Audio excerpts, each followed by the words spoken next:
Hello student, welcome to NB classroom. आज हम पढ़ने जा रहे हैं विद्युत चुम्बकीय प्रेरण और इस पर आधारित हम पढ़ेंगे विद्युत जनित्र। तो आओ बच्चों, आज की क्लास शुरू करते हैं।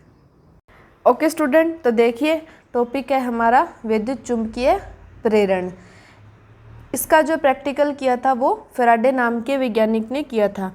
देखिए फैराडे वैज्ञानिक के बारे में एक बहुत ही इंटरेस्टिंग सी बात है, इन्होंने स्कूल की एजुकेशन नहीं की थी।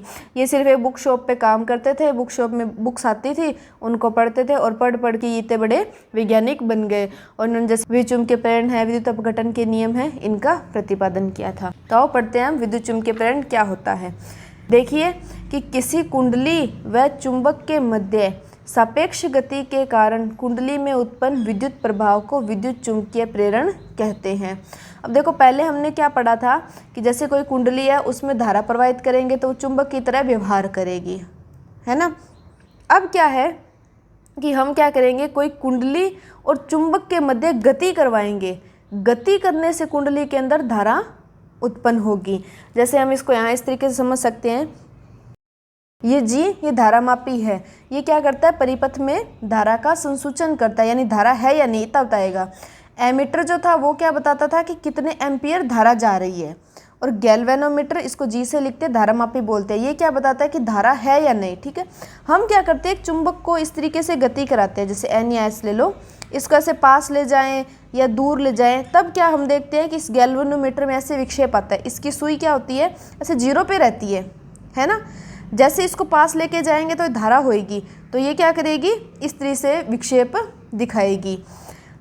तो इसका कारण देखिए, बहुत ही सिंपल सा कारण है कि चुंबक से देखो क्या निकलती है, बिल्कुल सही, चुंबकीय क्षेत्र रेखाएं। तो देखो जैसे हम इसको पास लाएंगे तो इसमें से क्या होगी, ऐसे क्षेत्र रेखा इस कुंडली में से निकलने लग जाएंगी, जिससे क्या हुआ, चुंबक की गति से इस परिपथ के अंदर विद्युत धारा प्रवाहित हुई चुंबकीय क्षेत्र रेखाओं के कारण। ऐसे ही देखो हम इस चुंबक को पास लेके जाते हैं तो ये चुंबकीय क्षेत्र रेखाएं गुजरती है, फिर हम इसको दूर लेके जाएंगे तो ये क्षेत्र रेखाएं क्या होती है, वापस इससे हटती हैं, तब भी क्या होता है, धारामापी में विक्षेप आता है। तो अब इस प्रयोग को एक बार पढ़ते हैं। तो देखिए फैराडे का विद्युत चुम्बकीय प्रेरण प्रयोग। वैज्ञानिक फैराडे ने विद्युत चुम्बकीय प्रेरण घटना को दर्शाने के लिए दो कुंडली ली। उन्होंने जब एक कुंडली को बैटरी से जोड़कर धारा प्रवाहित की तो उसके समीप धारामापी जुड़ी दूसरी कुंडली को लाया गया तो धारामापी में विक्षेप उत्पन्न हुआ, जिससे विद्युत चुम्बकीय प्रेरण की घटना का सत्यापन हुआ। देखिए ये उन्होंने कुंडली, इसको बैटरी से जोड़ा, कुंजी लगाई। जो हम कुंडली पहले ले रहे हैं जिसमें हम धारा प्रवाहित कर रहे हैं उसे बोला जाता है प्राथमिक कुंडली। अब क्या हुआ, इस कुंडली के अंदर धारा प्रवाहित करी तो हमें पता है धारा प्रवाह से क्या हुआ, चुंबकीय क्षेत्र उत्पन्न हुआ, तो हम इसको क्या करते हैं, एक तरह से चुंबक मान लेते हैं। फिर हम दूसरी कुंडली लाए जिसके क्या हुआ, धारामापी लगा हुआ, जिसमें हमें देखना है कि इस धारामापी में क्या विक्षेप आएगा, तो इसे क्या कहते हैं, द्वितीय कुंडली कहते हैं। इसकी गति करवाई, ठीक है, पास लेके गए तो हम देखते हैं कि इस धारामापी में विक्षेप आता है। ऐसे ही हम दूर लेके जाते हैं तो हम देखते हैं इसमें विक्षेप आता है। ठीक है, अब ये कैसे हुआ, ये समझ ही गए, है ना। चुंबकीय क्षेत्र रेखाएं इससे निकलेंगी, कुंडली पास जाएगी तो क्षेत्र रेखाएं इसके अंदर से गुजरेगी तो वो विद्युत प्रभाव दिखा देगी। ऐसे ही कुंडली को वापस दूर लेके जाएंगे तो चुंबकीय क्षेत्र रेखाएं पीछे छूट जाएंगी, जिससे क्या होगा, मान परिवर्तित होगा इसके अंदर और विद्युत धारा का प्रभाव उत्पन्न होगा। अब इसके अंदर एक दो छोटी छोटी चीज़ें हैं। देखिए इसमें जो धारा होगी ना उसे क्या बोलते हैं, प्रेरित धारा। ये तो सिंपल धारा, और इसमें क्या हो रहा है, ये इससे प्रेरित हो रही है ना, तो ये क्या हो जाएगी, प्रेरित धारा। अब देखिए कि जब हम इसकी गति करवाते हैं तभी विद्युत प्रभाव उत्पन्न होता है। हम इसकी गति करवाएं, गति ले जाके रोक दिया ना, तब प्रभाव नहीं होगा। क्यों, क्योंकि बल रेखाओं का मान चेंज नहीं होगा, वो फिक्स हो जाएगा। धारा एक बार प्रवाहित होकर के फिर जीरो हो जाएगी। तो मतलब हमें गति करवाते ही रहेंगे तभी इसमें धारा प्रेरित होगी। सेकंड, जैसे हम एक और चीज़ देखते हैं, कुंडली को हम पास ले आए, ओके, कुंजी निकाली, कुंजी निकालते तब भी इसमें विक्षेप आता है, क्योंकि देखो चुंबकीय क्षेत्र रेखा ऐसे निकल रही थी, वो एकदम से बंद हो जाएंगी, तब भी धारा आएगी। जैसे ही कुंजी लगाते हैं, कुंडली पास पड़ी है, तब भी हमें विक्षेप देखने को मिलता है, क्योंकि ऐसे एकदम से चुंबकीय रेखाएं क्या होंगी, उत्पन्न होंगी, इसमें से गुजरेंगी। जब कुंजी लगाए रखते हैं, ये कुंडली पड़ी है, ये कुंडली पास पड़ी है, तब विक्षेप नहीं होगा। यानी कुछ ना कुछ घटनाक्रम इसमें चलता रहना चाहिए, यानी परिवर्तन होते रहना चाहिए। या तो चुंबकीय क्षेत्र में परिवर्तन होता रहे, या धारा के मान में परिवर्तन होता रहे, या गति में परिवर्तन होता रहे, तभी धारा प्रेरित होगी। ओके स्टूडेंट, तो आप इसे नोट करें।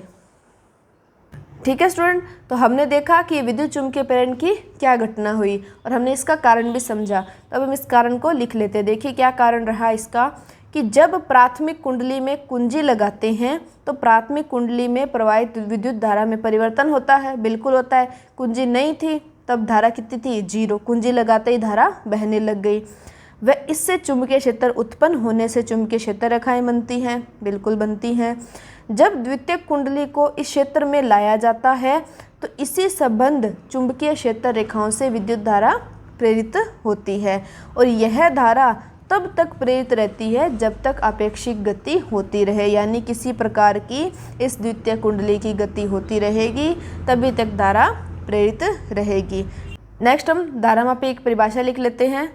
धारामापी गैल्वेनोमीटर देखो इस प्रकार का होता है, एमीटर जैसा ही दिखाई देता है, जी लिखा होता है। तो एमीटर तो क्या कर रहा था, पहले बताया था धारा का मान बताएगा, भी 2 एम्पियर है, 10 एम्पियर है, और गैल्वेनोमीटर क्या बताएगा, हाँ धारा है या नहीं है। ओके, तो यह उपकरण किसी विद्युत परिपथ में विद्युत धारा की उपस्थिति को सूचित करता है। ओके स्टूडेंट, विद्युत चुंबकीय प्रेरण समझ आया। नेक्स्ट हम पढ़ते हैं फ्लेमिंग का दक्षिण हस्त नियम। तो देखिए हमने पहले फ्लेमिंग का वाम हस्त नियम पढ़ा था। वाम हस्त नियम धारा के लिए था कि चुंबकीय क्षेत्र किस तरफ है, धारा किस तरफ जा रही है और बल किस तरफ लग रहा है। फ्लेमिंग का जो दक्षिण यानी दाएं हाथ का नियम है, ये किसके लिए है, ये प्रेरित विद्युत धारा की दिशा के लिए है। सिंपल उसी की तरीके से ही है। देखिए थोड़ा सा अंतर है कि इस नियमानुसार अपने दाएं हाथ की तर्जनी, मध्यमा व अंगूठे को इस प्रकार फैलाएं कि तीनों परस्पर लंबवत हो। ठीक है, सेम यही, ये दायां हाथ लेना है, वही सेम तर्जनी, मध्यमा और अंगूठा तीनों को लंबवत फैलाना है, बिल्कुल उसी तरीके से जैसे हमने वाम हस्त में किया था। देखिए तर्जनी जो अंगुली है वो क्या बताएगी, चुंबकीय क्षेत्र की दिशा बी को बताएगी। अंगूठा जो है वो चालक की गति की दिशा बताएगा। चालक की गति यानी हम कुंडली को किस प्रकार से गति करवा रहे हैं। भाई जैसे हमारे पास ये कुंडली इस प्रकार से रखी हुई है, हम इधर गति करवा रहे हैं, तो हम अपना अंगूठा किस तरफ रखेंगे, इसी दिशा में रखेंगे। तो ये जो आई है ये क्या बताएगी, प्रेरित धारा की दिशा, यानी धारा किस दिशा में प्रेरित हो रही है ये चीज़ को बताएगी। सेम वही हम उसमें पढ़ रहे थे एफ बी आई, यहाँ इस F को हम किससे रिप्लेस कर देंगे, V से। V यानी उसकी गति की दिशा से, तो क्या हो जाएगा V B I। Okay student, देखिए इस प्रकार से है। तर्जनी चुंबकीय क्षेत्र की दिशा B को, अंगूठा चालक की गति की दिशा V को, तो मध्यमा प्रेरित विद्युत धारा की दिशा I को संकेत करती है। इतना सा ध्यान रखिए, वाम हस्त नियम धारा के लिए, दक्षिण हस्त नियम प्रेरित धारा के लिए। आप इसे नोट करें। देखिए नेक्स्ट एक बुक का अच्छा सा प्रश्न है कि किसी कुंडली में विद्युत धारा प्रेरित करने के विभिन्न ढंग स्पष्ट कीजिए। विद्युत चुंबकीय प्रेरण से संबंधित है, लेकिन ये पूछ रहा है कि हम किसी कुंडली के अंदर विद्युत धारा को प्रेरित किस प्रकार से कर सकते हैं। तो देखिए जैसे हमारे पास में फर्स्ट कुंडली है, ये सेकंड कुंडली। अब वो ये पूछना चाह रहे हैं इस प्रश्न में कि हम इस कुंडली में धारा किस प्रकार से प्रेरित कर सकते हैं, तो उसके क्या क्या तरीके हो सकते हैं। देखिए पहला तो यही हो गया, सिंपल गति करवाने से हो गया। सेकंड, चुंबकीय क्षेत्र में परिवर्तन कर दो, फिर भी हो जाएगा। थर्ड, जैसे कुंजी है, कुंजी को निकालो, लगाओ उससे। तो ये विभिन्न तरीके हैं जिससे हम क्या कर सकते हैं, धारा प्रेरित कर सकते हैं। ओके स्टूडेंट, अब हम इसी विद्युत चुंबकीय प्रेरण पर विद्युत जनित्र की संरचना को पढ़ने वाले हैं। तो देखिए स्टूडेंट, हमारा टॉपिक है विद्युत जनित्र। सिंपल है, जैसे हमने विद्युत मोटर पढ़ा था बिल्कुल उसी के जैसा ही है, बस उसका विपरीत कर लो आप। कि जैसे हम मोटर में क्या कर रहे थे, विद्युत लगाने से कुंडली घुमा रहे थे, इसमें क्या करेंगे, कुंडली घुमाएंगे तो विद्युत उत्पन्न होगी। ओके, बिल्कुल विपरीत। तो देखिए विद्युत जनित्र यह युक्ति विद्युत चुंबकीय प्रेरण की परिघटना पर आधारित है। चुंबकीय प्रेरण यानी कुंडली की गति करवाएंगे तो धारा प्रेरित होगी उस चीज़ पर। विद्युत जनित्र में यांत्रिक ऊर्जा, यांत्रिक मतलब कुछ मशीनी कार्य है, का उपयोग कर चुंबकीय क्षेत्र में रखी चालक कुंडली को गतिमान किया जाता है, जिससे विद्युत धारा उत्पन्न होती है। तो इसका सिद्धांत हमारे पास में क्या आ गया, विद्युत चुंबकीय प्रेरण। और एक चीज़ यहाँ याद रखिए कि विद्युत जनित्र क्या करता है, यांत्रिक ऊर्जा को विद्युत ऊर्जा में रूपांतरित करता है। हमारे पास में दो प्रकार की धाराएं होती है, प्रत्यावर्ती धारा और दिष्ट धारा। इसको अभी हम आगे पढ़ेंगे। उसी आधार पे हमारे पास में जो जनित्र जनरेटर दो प्रकार के होते हैं। कौन कौन से, प्रत्यावर्ती धारा जनित्र जिसे बोलते हैं एसी जनित्र, अल्टरनेट करंट जनरेटर। सेकंड होता है दिष्ट धारा जनित्र, डायरेक्ट करंट जनित्र। ये दो हैं हमारे पास में। मेन तो हम प्रत्यावर्ती धारा जनित्र को पढ़ेंगे, लेकिन थोड़ा सा दिष्ट धारा जनित्र की कार्यप्रणाली और संरचना भी हम ध्यान में रखेंगे। ओके स्टूडेंट, आप इसे एक बार नोट करें, फिर हम एक बार प्रत्यावर्ती धारा और दिष्ट धारा को पढ़ लेते हैं। उसके बाद हम जनित्र की संरचना और कार्यप्रणाली पढ़ेंगे। तो देखिए स्टूडेंट, प्रत्यावर्ती धारा और दिष्ट धारा। प्रत्यावर्ती धारा पढ़िए कि यह विद्युत धारा समान समय अंतराल पश्चात अपनी दिशा परिवर्तित कर लेती है। जैसे है ना, आधे चक्र में धनात्मक होती है, आधे चक्र में ऋणात्मक होती है। इसका अगर हम प्रतीक बनाते हैं तो इस प्रकार से होता है। देखिए, जैसे हम ग्राफ रूप में लें, इस पर समय ले तो ये धारा इस प्रकार से, ये अब सिंपल धारा ले रहे हैं। तो देखिए ये आधा चक्कर है, आधे चक्कर में ये प्लस में, उसके बाद ये आधे चक्कर में कहा जाती है माइनस में। जीरो होता है, हम पढ़ते हैं ना, इधर प्लस वाई इधर माइनस वाई, ये प्लस में फिर माइनस में। ठीक है, यहाँ से यहाँ तक इसका एक चक्कर पूरा हुआ। तो एक चक्कर में क्या हुआ, ये एक बार पॉजिटिव एक बार नेगेटिव। लेकिन देखिए दिष्ट धारा में समय के साथ दिशा में परिवर्तन नहीं होता। यानी हम यहाँ पर अगर दिष्ट धारा को दर्शाएं तो जैसे जीरो, ये प्लस और ये माइनस, तो दिष्ट धारा ऐसे चलती है। ठीक है, समय के साथ में कोई चेंज नहीं आता है। यह सदैव एक ही दिशा में प्रवाहित होती है। ठीक है, इस दिशा में जा रही है। देखिए यहाँ कुछ पॉइंट्स हैं, उन्हें भी हम यहाँ पे पढ़ लेते हैं। भारत में उत्पादित प्रत्यावर्ती धारा की आवृत्ति 50 हर्ट्ज है। तो देखिए 50 हर्ट्ज का मतलब क्या हुआ, जैसे हम ये एक चक्कर ले लेते हैं, इस एक चक्कर में जो हमारे भारत में प्रत्यावर्ती धारा आ रही है ना, जो घरों में आ रही है, वो 50 बार तो पॉजिटिव जाती है और 50 बार ही नेगेटिव आती है। देखो एक सेकंड में इतना फास्ट उसमें चक्कर होता है। जैसे ये हो गया ना, जैसे यूँ इसे प्लस माइनस, इस बार इस तरीके से 50 बार पॉजिटिव 50 बार नेगेटिव जाती है। थर्ड देखिए कि एसी धारा यानी प्रत्यावर्ती धारा को सुदूर स्थानों पर बिना अधिक शक्ति क्षय के प्रेषित किया जा सकता है। जैसे हम देखते हैं ना कि बड़े बड़े टावर्स वगैरह लगे होते हैं बिजली वाले, इसके माध्यम से हम इस धारा को ज़्यादा शक्ति की लॉस नहीं होता और ज़्यादा दूरी तक इसको संचारित कर सकते हैं। इसलिए प्रत्यावर्ती धारा ज़्यादा इस्तेमाल की जाती है। ओके स्टूडेंट, तो आप इसे नोट करें, फिर अभी हम पढ़ेंगे प्रत्यावर्ती धारा जनित्र। तो देखिए स्टूडेंट, हमारे पास में प्रत्यावर्ती धारा जनित्र। देखो चित्र से आपको लगभग पता लग ही गया होगा कि मोटर के जैसी सी संरचना इसकी भी है। तो आइए संरचना पढ़ते हैं। विद्युत जनित्र में एक घूर्णी आयताकार कुंडली ABCD होती है, जिसे किसी स्थायी चुंबक के दो ध्रुवों के बीच में रखा जाता है। ठीक है, चुंबकीय ध्रुव है, जो स्थायी चुंबक है, इनके बीच में रख दिया इनको। कुंडली के दो सिरे दो वलयों सर्पी R1 और R2 से जुड़े होते हैं। देखिए ये रिंग होती है, पूरी रिंग होती है गोल। प्रत्यावर्ती धारा जनित्र है, इसमें ये रिंग पूरी तरीके से होती है। हमने जब विद्युत मोटर पढ़ी थी तो उसमें देखिए इस प्रकार से ये विभक्त वलय थे, इसमें क्या होंगे, ये पूरी रिंग होगी। इन पर दो ब्रश B1 और B2 को रखा जाता है। सेम वही सिचुएशन, इधर वाली B1 से जुड़ी हुई है, इधर वाली B2 से जुड़ी हुई है। R1 व R2 भीतर से धुरी से जुड़े रहते हैं। कुंडली को घूर्णन कराते हेतु धुरी को यांत्रिक रूप से बाहर से घुमाया जाता है। बुश के सिरे धारामापी से संयोजित है। आजकल तो इलेक्ट्रिक रूप से इस धुरी को घुमा दिया जाता है। पुराने आपने इस प्रकार के जनरेटर देखे होंगे, उनमें हाथ में हैंडल से इस धुरी को ऐसे घुमाया जाता, फिर ये कुंडली क्या हो जाती, स्टार्ट हो जाती और फिर धारा आती। तो ये B1 और B2 जो ब्रश है ये किससे जुड़े हुए, धारामापी, जो क्या बता देगा भी हाँ धारा आ रही है या नहीं आ रही। ठीक है, आप ये संरचना नोट करें, चित्र बनाएं, फिर हम इसकी कार्यप्रणाली को देखते हैं। अब हम विद्युत जनित्र की कार्यप्रणाली पढ़ते हैं। तो देखिए सिंपल, पहले हम चुंबकीय क्षेत्र दिखा देते हैं। देखिए N से S की तरफ, तो इस प्रकार से ये चुंबकीय क्षेत्र जाएगा। ठीक है, एक चीज़ देखिए, विद्युत मोटर का बिल्कुल उल्टा है ये। उसमें धारा प्रेरित करने से, मोटर में धारा प्रेरित करने से कुंडली घूम रही थी, लेकिन इसमें कुंडली घूमेगी तो धारा प्रेरित होगी। समझ में आई ना इतनी सी चीज़। तो देखिए हमने क्या किया, कुंडली को घुमाया। मान लो हमने कुंडली ए बी को ऊपर की साइड इस तरीके से घुमाया, कुंडली ए बी ऊपर उठी, सी डी नीचे गई। तब फ्लेमिंग का दक्षिण हस्त नियम लगाओ। देखो वी बी आई, बी इधर, ठीक है, कुंडली ए बी मान लो ऊपर की ओर उठ रही है, तो आई किस तरफ गई, इधर गई, है ना, समझ में आई। तो धारा कैसे प्रेरित होगी, ऐसे प्रेरित होगी।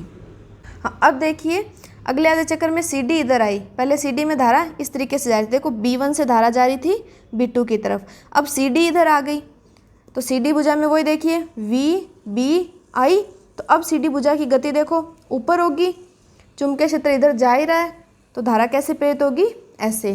तो अब सी डी भुजा में धारा कैसे चली गई, इस तरीके से चली गई, यानी B2 से कैसे हो गई, B1 होगी, उल्टी हो गई ना, ये जिस रिंग घुमा, तो धारा कैसे होगी, विपरीत होगी। तो ऐसे हर आधे चक्कर में धारा क्या होगी, दिशा को बदल रही है, जिसका संसूचन कौन कर देगा, धारामापी कर देगा। तो धारा जो दिशा परिवर्तित हो रही है ये कौन सी धारा हो जाएगी, प्रत्यावर्ती धारा हो जाएगी।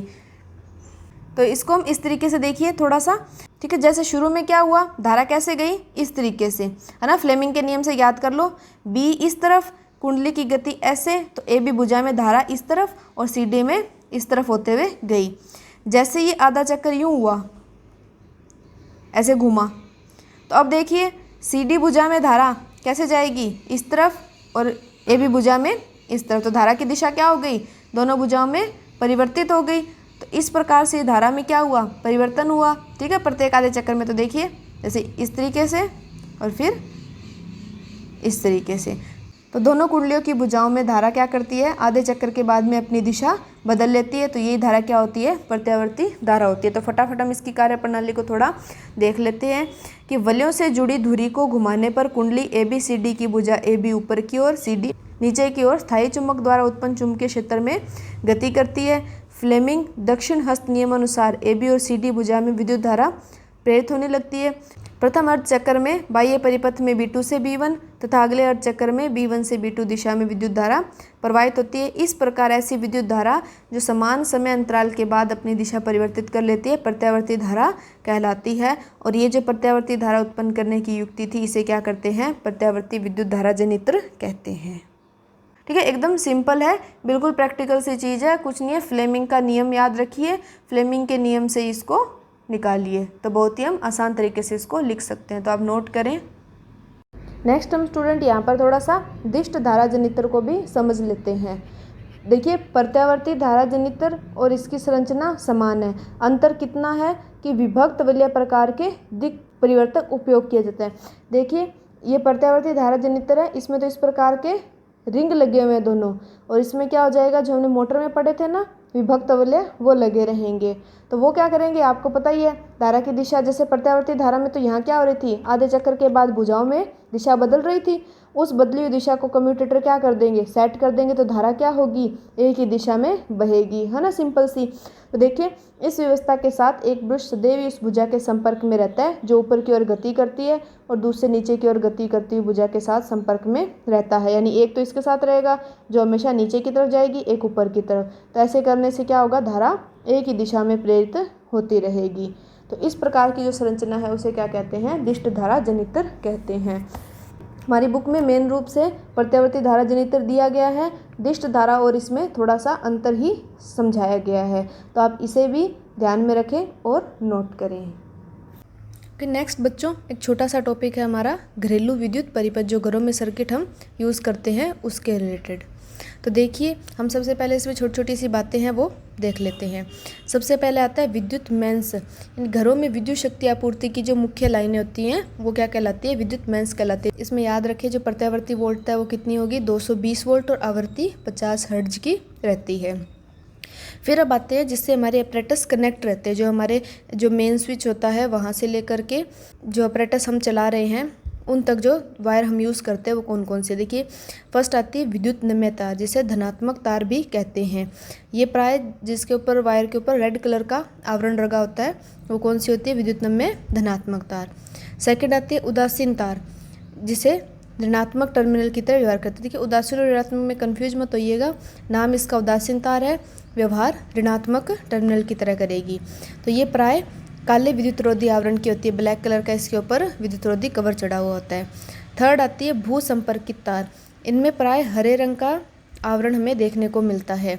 ये धातु आवरण की युक्तियों में प्रयुक्त की जाती है। इसके बारे में हम आगे पढ़ेंगे कि क्यों करते हैं। तो धातु आवरण की युक्ति जैसे हमारी प्रेस हो गई, हमने देखा बाहर मेटल की बॉडी होती है, ऐसे हीटर हो गया, फ्रिज हो गया। तो इस प्रकार के जो उपकरण हैं उनमें इस तार को इस्तेमाल किया जाता है। जैसे होता है ना 3 पिन प्लग होते हैं, कई 2 पिन प्लग होते हैं, तो उनमें पॉजिटिव नेगेटिव हो गया। 3 पिन प्लग हो गए तो पॉजिटिव नेगेटिव और एक उदासीन तार होता है। ठीक है, नेक्स्ट एक लाइन देखिए कि हमारे घरों में जो परिपथ लाइन होती है वो 2 प्रकार की होती है। एक 15 एम्पियर की होती है जो गीजर, एसी जो उच्च शक्ति वाले उपकरण हैं उनके लिए इस्तेमाल की जाती है, क्योंकि उनके लिए हाई पावर की हमें जरूरत रहती है। दूसरी होती है 5 एम्पियर जो बल्ब, पंखों हेतु इस्तेमाल किए जाते हैं। जैसे हम बिजली की फिटिंग करवाते हैं तो उसमें अलग से स्विच डाला जाता है एक, कि गीजर की फिटिंग, एसी की फिटिंग, इसके लिए उसका जो हम बटन भी देखते हैं तो उस पर भी एक अलग उसका मार्क होता है। तो वो किसके लिए, हाई पावर वाले जो उपकरण हैं उनके लिए ये 15 एम्पियर वाली लाइन को अलग से दिखाने के लिए होता है। ओके स्टूडेंट, नोट करें। नेक्स्ट देखिए बच्चों, हमने ऊपर पढ़ा था कि जो भू संपर्क तार है वो धातु आवरण की युक्तियों में प्रयुक्त किया जाता है। तो इसका एक अच्छा प्रश्न है हमारे पास में कि धातु आवरण वाले विद्युत साधित्रों को भू संपर्कित करना क्यों आवश्यक है। तो देखिए, भू संपर्कन धातु आवरण वाले विद्युत साधित्रों हेतु सुरक्षा उपाय के रूप में प्रयुक्त किया जाता है। धातु आवरण से संयोजित भू संपर्क तार विद्युत धारा के लिए अल्प प्रतिरोध का चालन पथ प्रस्तुत करता है, जिससे यह सुनिश्चित हो जाता है कि साधित्र के धात्विक आवरण में विद्युत धारा क्षरण हो तो साधित्र का विभव भू विभव के बराबर हो जाएगा और साधित्र का उपयोग करने वाला व्यक्ति तीव्र विद्युत आघात से सुरक्षित बच जाएगा। सिंपल सी वे में इसको इस तरीके से समझिए, जैसे हमारे पास फ्रिज है, मान लो इसमें कोई खराबी हो गई तो ये धातु की बॉडी है, धातु की बॉडी में करंट आएगा, जैसे ही हमें हाथ लगाएंगे वैसे ही क्या होगा, करंट लग जाएगा हमें, है ना। तो क्या होता है कि जैसे इसमें विद्युत धारा मान लो शॉर्ट सर्किट हो रही है तो इसकी बॉडी से ये धारा पास होती हुई कहाँ चली जाती है, अर्थ में चली जाती है। अर्थ में, धरती में क्या होता है, इस ये जो भू संपर्कित वाले का जो स्विच होता है वो एक वायर के द्वारा धात्विक प्लेट से इस प्रकार से धरती में जुड़ा रहता है। तो क्या होगा कि जैसे ही मान लो विद्युत क्षरण हुआ तो इसका विभव और भूमि का विभव यानी करंट क्या होगा, सारा इधर चला जाएगा। तो व्यक्ति क्या होता है, सुरक्षित बच जाता है, यानी उसको तीव्र आघात नहीं लगता। बाकी अपनी सुरक्षा रखनी चाहिए, जैसे गीले हाथों से इसके टच नहीं करें, पानी वगैरह बिखरा हो तो पहले उसे साफ़ करें। जो नीचे के इन फ्रिज ऐसी कोई युक्तियाँ होती हैं उनमें नीचे ऐसे रबर के गुटके आते हैं, उनका इस्तेमाल करना चाहिए। प्रेस वगैरह हैं तो आप उसमें ध्यान रखें कि वायर कहीं से कटा फटा नहीं हो। हमारे जो 3 पिन प्लग है ये पूरे तीनों सॉकेट सुचारू रूप से काम करें। तो धातु आवरण वाले जो विद्युत साधित्र होते हैं उनके लिए ये 3 पिन प्लग बहुत ही ज़रूरी है। देखिए नेक्स्ट हम देखते हैं घरेलू विद्युत परिपथों में अतिभारण या लघुपतन क्या होता है, यानी शॉर्ट सर्किट क्या होता है। सिंपल सी बात में बोले तो कि देखिए, जब विद्युत नम्य व उदासीन यानी पॉजिटिव और नेगेटिव दोनों तारें, मान लो उसके ऊपर का कवर खराब हो गया और वो सीधे संपर्क में आ गई, तो क्या होता है कि परिपथ में विद्युत धारा अचानक से बहुत अधिक हो जाती है। इसे ही हम क्या कहते हैं, लघुपतन या शॉर्ट सर्किट कहते हैं। इस शॉर्ट सर्किट से बचने के लिए हम फ्यूज़ तार इस्तेमाल करते हैं। फ्यूज़ तार हमने पहले चैप्टर के अंदर पढ़ लिया था। अब हम देखते हैं इसके इम्पोर्टेंट पॉइंट्स। देखिए बच्चों, महत्वपूर्ण बिंदु में इस पार्ट में ध्यान रखने की सिर्फ 3 बड़ी बड़ी बातें हैं। पहला आप ध्यान रखिए दक्षिण हस्त अंगुष्ठ नियम, जो क्या कहता है, वायर में धारा प्रवाहित हो रही है तो उंगलियां मुड़ेंगी तो किसको दर्शाएंगी, चुंबकीय क्षेत्र को दर्शाएंगी। देखिए सेकंड आप ध्यान रखिए फ्लेमिंग का वाम हस्त नियम, इसमें क्या था, एफ, बी और आई, यानी तर्जनी चुंबकीय क्षेत्र की दिशा में, मध्यमा धारा की दिशा में, तो बल कहाँ लगेगा, अंगूठे की दिशा में। Okay student. थर्ड आप ध्यान रखिए फ्लेमिंग का दक्षिण हस्त नियम, यानी दायां हाथ वी, बी, आई, वी चालक की गति की दिशा में, बी चुंबकीय क्षेत्र में, तो आई क्या दिखाएगी, प्रेरित धारा की दिशा में। ये धारा के लिए और ये प्रेरित धारा के लिए। इस नियम पर आधारित कौन है, विद्युत मोटर, और इस नियम पर आधारित कौन है, विद्युत जनरेटर। तो आप इसे नोट कर लीजिए महत्वपूर्ण बिंदुओं के अंदर। फिर हम देखते हैं इस पाठ के अभ्यास प्रश्न।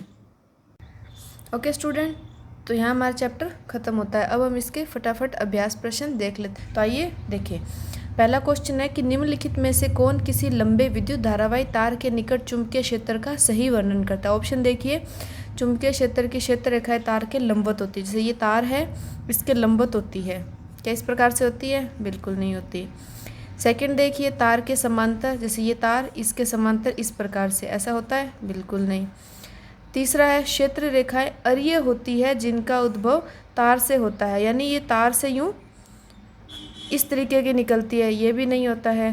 थर्ड देखिए, चुंबकीय क्षेत्र की सकेंद्रीय क्षेत्र रेखाओं का केंद्र होता है, यानी तार इसका केंद्र है, इसके बाहर इस प्रकार से, तो किस तरीके से होती है? इस तरीके से होती है। तो हमारा ऑप्शन क्या हो जाएगा? डी हमारा क्लिक हो जाएगा। सेकंड है देखिए, विद्युत चुंबकीय प्रेरण की परिघटना किसी वस्तु को आवेशित करने की प्रक्रिया है।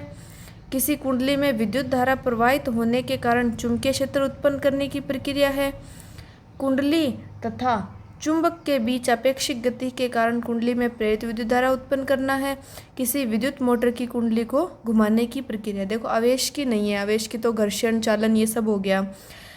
विद्युत धारा प्रवाहित करने पर चुंबकीय क्षेत्र उत्पन्न होता है कि विद्युत चुंबकीय प्रेरण में? नहीं। कुंडली और चुंबक के बीच गति से प्रेरित धारा उत्पन्न होती है, ये बिल्कुल सही बात है। और क्या विद्युत मोटर की प्रणाली है? नहीं। विद्युत चुंबकीय प्रेरण पर कौन है? विद्युत जनित्र आधारित है। तुम्हारा ऑप्शन सी इस पे सही हो जाएगा, इन्हें नोट करें। नेक्स्ट क्वेश्चन बिल्कुल सिंपल, विद्युत धारा उत्पन्न करने की युक्ति को क्या कहते हैं? जनित्र कहते हैं। गैल्वेनोमीटर धारा का संसूचन करता है, एमीटर धारा का मान बताता है, और मोटर विद्युत ऊर्जा यांत्रिक ऊर्जा में बदलती है। तुम्हारा ऑप्शन ए क्लिक हो जाएगा। नेक्स्ट क्वेश्चन है देखिए, किसी एसी जनित्र और डीसी जनित्र में अंतर क्या है? विद्युत चुंबक होता है, डीसी में स्थायी चुंबक होता है। नहीं, दोनों में चुंबक सेम रहता है। डीसी उच्च वोल्टता को जनन करता है, एसी उच्च वोल्टता का जनन करता है। तो ये तो दोनों की कैपेसिटी पे डिसाइड करता है, फिक्स नहीं है। तीसरा देखिए, एसी जनित्र में सर्पी वलय होते हैं जबकि डीसी जनित्र में दिक् परिवर्तक होता है। बिल्कुल यहाँ संरचना देखिए, इसमें क्या है? सर्पी वलय, और इसमें क्या है? दिक् परिवर्तक। तो हमारा ऑप्शन क्या हो जाएगा? डी सही हो जाएगा, नोट करें। नेक्स्ट क्वेश्चन देखिए, लघुपथन के समय परिपथ में विद्युत धारा का मान। लघुपथन यानी शॉर्ट सर्किट क्या हुआ? जो हमारी रेड वायर होती है और ब्लैक वायर होती है वो कहीं से ख़राब है और टच में आती है, तो धारा का मान क्या होता है? अचानक बहुत अधिक बढ़ जाता है। तो इसका उत्तर कौन सा हो जाएगा? सी सही हो जाएगा। नेक्स्ट देखिए कि निम्नलिखित कथनों में कौन सा सही है और कौन सा गलत है। तो फर्स्ट देखिए, विद्युत मोटर यांत्रिक ऊर्जा को विद्युत ऊर्जा में रूपांतरित करता है। बताइए, विद्युत मोटर कौन सी होती है? जो ये पंखे मिक्सी वगैरह में होती है, तो वो क्या करती है? वो विद्युत को यांत्रिक में करती है। तो ये कथन क्या हो गया? गलत हो गया।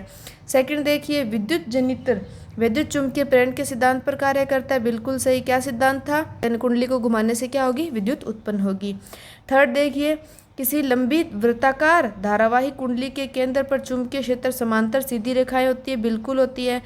तो देखिए, वायर को लेकर के हमने लूप बनाया था और लूप से ऐसे सेकेंडरी वृत्तों के रूप में रेखाएं केंद्र पर आते आते इस प्रकार समांतर हो जाती हैं। नेक्स्ट देखिए, हरे विद्युत रोधन वाला तार प्राय विद्युन्मय होता है। बताइए कौन सी वायर थी? देखिए इस प्रकार, रेड, ब्लैक और ग्रीन। रेड विद्युन्मय पॉजिटिव, ब्लैक उदासीन यानी ऋणात्मक, और ग्रीन वाली क्या होती है? भूसंपर्कित। तो ये कथन क्या है? बिल्कुल गलत है। ओके, नोट करें इन्हें आप। नेक्स्ट 7th क्वेश्चन देखिए, चुंबकीय क्षेत्र को उत्पन्न करने के 2 तरीकों की सूची बनाइए। तो हमें पता है फर्स्ट तरीका क्या हो जाएगा? जैसे हमने कोई वायर लिया, उसमें धारा प्रवाहित की, तो उससे भी क्या उत्पन्न होता है? चुंबकीय क्षेत्र उत्पन्न होता है। सेकंड क्या हो सकता है? चुंबक के द्वारा उत्पन्न हो सकता है। तो इसका आंसर ये हो जाएगा। नेक्स्ट क्वेश्चन देखते हैं। ये तो आप बिल्कुल बता सकते हैं। परिनालिका चुंबक की भांति कैसे व्यवहार करती है? क्या आप किसी छड़ चुंबक की सहायता से विद्युत परिनालिका के उत्तर ध्रुव और दक्षिण ध्रुव का निर्धारण कर सकते हैं? बिल्कुल कर सकते हैं। तो चुंबक की भांति कैसे व्यवहार करेगी कि जब उसमें धारा प्रवाहित करते हैं तो क्या होता है? उसके अंदर एक समान चुंबकीय क्षेत्र उत्पन्न होता है। ध्रुव का कैसे निर्धारण करेंगे? ध्रुव आपको बताया था ना, इस प्रकार से, जैसे परिनालिका गोल होगी दोनों साइड से, अगर उसमें क्लॉकवाइज दिशा में धारा जा रही है तो वहाँ कौन सा ध्रुव बनता है? दक्षिणी ध्रुव। और वहाँ एंटी क्लॉकवाइज धारा जा रही है तो कौन सा ध्रुव बनता है? उत्तरी ध्रुव। तो आप किसी जो छड़ चुंबक है उसका कोई सिरा इसके पास लाओगे तो आप बता सकते हो प्रतिकर्षण हो रहा है, दक्षिण वाला लाए दक्षिण की तरफ तो प्रतिकर्षित होगा, n वाला लाओगे तो आकर्षित होगा। तो इस प्रकार हम उसके ध्रुव का निर्धारण कर सकते हैं। नेक्स्ट क्वेश्चन देखिए, किसी चुंबकीय क्षेत्र में स्थित विद्युत धारावाही चालक पर आरोपित बल कब अधिकतम होता है? याद आया? जब हमारे छड़ चुंबक का क्षेत्र इस तरफ हो और चालक में धारा की दिशा क्या हो? लंबवत हो। ये डायग्राम याद आ रहा है ना? देखिए इस प्रकार से। तो इस स्थिति में क्या होगा? आरोपित बल अधिकतम होगा, यानी वो घूमने का प्रयास करेगी। आप इनके उत्तर मैं बोल रही हूँ, साथ साथ में अपनी भाषा में लिख सकते हैं। और जो क्वेश्चन हमने पहले कवर कर लिए हैं उन्हें आप दोबारा से मत लिखिए, क्योंकि वो हमारे नोट्स के अंदर कवर हो चुके हैं। 10th क्वेश्चन देखिए, बहुत ही अच्छा क्वेश्चन है। आप किसी चैम्बर में अपनी पीठ को किसी एक दीवार से लगाकर बैठे हैं। एक बात और है कि जैसे हमें न्यूमेरिकल दिए होते हैं, जिनमें आंकड़े दिए रहते हैं, उनके लिए तो हम दिया गया है लिखते हैं। बाकी इस प्रकार के क्वेश्चन होते हैं तो आप क्या करें, एक डायग्राम मतलब दिमाग में एक इमेज बनाएं और उसे अपने पेपर के ऊपर उतारें। जैसे हम इस प्रश्न को देखते हैं कि चैम्बर में कोई चैम्बर है, उसमें ये दीवार है, इस दीवार पे कोई आदमी है, वो अपनी पीठ लगा करके बैठा है ना। ये आदमी पीठ लगा के बैठ गया।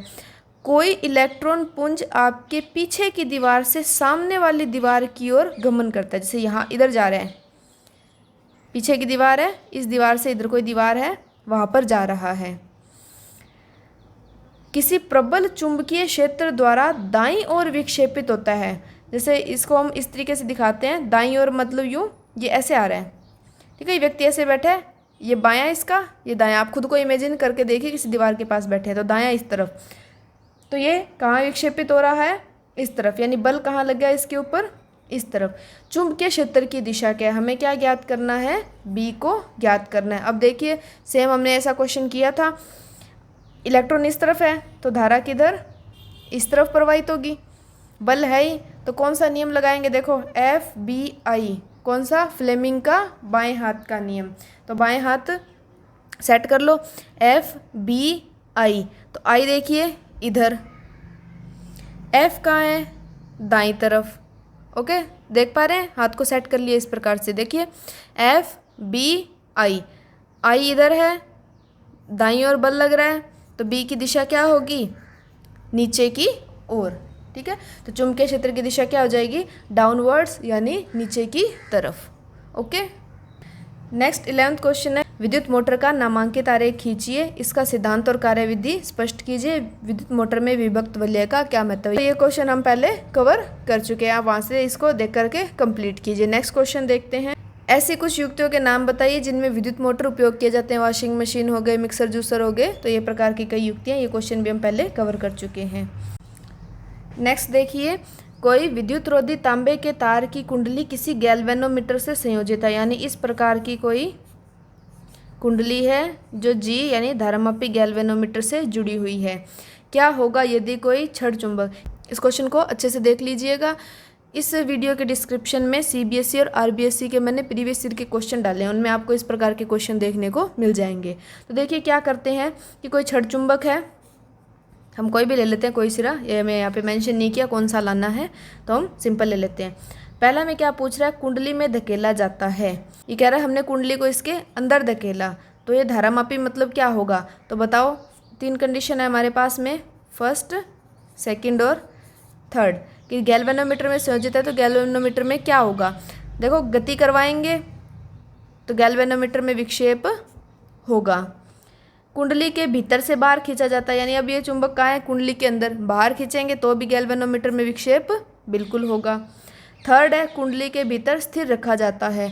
मैंने आपको बताया था कि धारावाही कुंडली हो या चुंबक हो, उनकी गति होती रहनी चाहिए, स्थिर नहीं होनी चाहिए। स्थिर होंगी तो गैल्वेनोमीटर में विक्षेप नहीं आएगा। अच्छा क्वेश्चन है, आप इसे नोट करें। नेक्स्ट देखिए, 2 वृत्ताकार कुंडली हैं A और B, इस प्रकार से। ये A मान लेते हैं और ये B मान लेते हैं। क्या पूछ रहा है? सिंपल है कि A में विद्युत धारा में परिवर्तन करें तो क्या कुंडली में कोई विद्युत धारा प्रेरित होगी? कारण लिखिए, होगी ना। क्या हो गया यहाँ पर? विद्युत चुंबकीय प्रेरण हो गया, और आप इसका कारण लिख सकते हैं कि फ्लक्स परिवर्तन के कारण धारा प्रेरित होगी। देखते हैं नेक्स्ट क्वेश्चन। तो ये देखिए, ये हमसे नियम पूछे हैं कि दिशा को निर्धारित करने वाला नियम लिखिए। फर्स्ट देखिए, किसी विद्युत धारावाही सीधे चालक तार के चारों ओर उत्पन्न चुंबकीय क्षेत्र, सीधा तार है, धारा जा रही है, चारों ओर चुंबकीय क्षेत्र उत्पन्न हो रहा है, तो कौन सा नियम है? दक्षिण हस्त अंगुष्ठ नियम। सेकंड देखिए, किसी चुंबकीय क्षेत्र में, यानी ये क्षेत्र है, क्षेत्र के लंबवत स्थित विद्युत धारावाही सीधे चालक, लंबवत है, आरोपित बल, तो कौन सा आ जाएगा? FBI। कौन सा नियम? फ्लेमिंग का वाम हस्त नियम।